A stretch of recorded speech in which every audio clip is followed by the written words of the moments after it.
At first I didn't like it, but now I do. I'm not a huge fan, but I've dealt with it. I have a son that comes to school here, and it works for him. It's just before 9 o'clock outside Carl Elementary School, where most parents we spoke with say they like the year-round schedule. They say we'll try earlier next year. Heather Riggio is not a fan of year-round school and has spent 2 years fighting to get Carl on a 9-month schedule. And they told me that this year we had 29 students too many. With an expected population of 794 students and room for 766, Carl is running at about 104% of its 9-month capacity. One quirk in the district's policy is that a school can be over its official capacity and still not be considered overcrowded.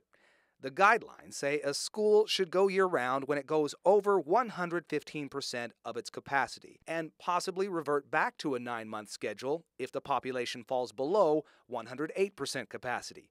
Again, Carl is at 104%. I'm just not exactly sure why they're keeping us 12 months. And Carl isn't alone.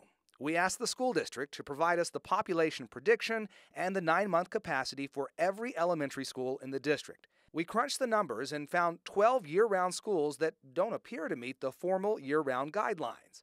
So I asked the school district to explain each one.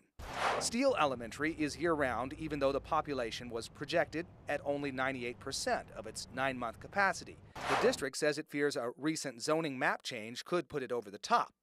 On the east side, Brookman, Edwards, and Iverson are at 103 or 104% over capacity, but not overcrowded. They're all year-round, with every student on the same track. Having multiple tracks is what makes year-round schools cost-efficient. Despite well-known economic issues across the valley, these schools are year-round just in case the local population goes up quickly.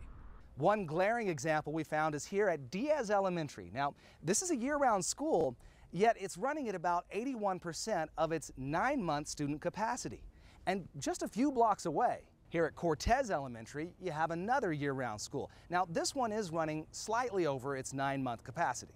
So if you were to take the additional students from Cortez and bring them here to Diaz Elementary, you'd have 2 schools running below 100% 9-month capacity. And yet the school district chooses to run both these schools year-round at an additional cost of about $500,000 a year. The savings don't materialize in all cases as simply as you might think they would. It's a similar story at Bailey Elementary.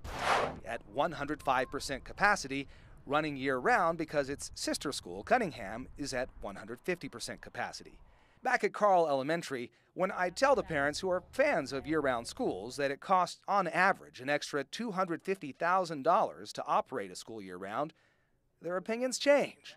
If it's going to save them money, then they should go back to the 9-month schedule. If it's $250,000 a year, then go back to it now.